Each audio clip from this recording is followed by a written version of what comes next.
Telangana municipal ఎన్నికలకు నామినేషన్ల ప్రక్రియ ముగిసింది. దీంతో నేడు అభ్యర్థుల నామినేషన్లు అధికారులు పరిశీలించనున్నారు. అలాగే నామినేషన్ల ఉపసంహరణకు ఫిబ్రవరి 3 వరకు అవకాశం ఉండగా ఈ మేరకు నామినేషన్లు విత్డ్రా చేసుకోవడానికి అభ్యర్థులకు అవకాశం కల్పించనున్నారు.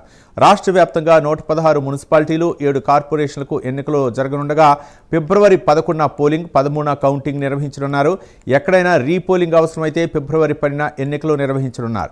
మున్సిపల్ ఎన్నికలు బ్యాలెట్ పేపర్లతోనే జరగనుండగా 8,203 పోలింగ్ కేంద్రాలు, 136 కౌంటింగ్ సెంటర్లో ఏర్పాటు చేస్తున్నారు అధికారులు.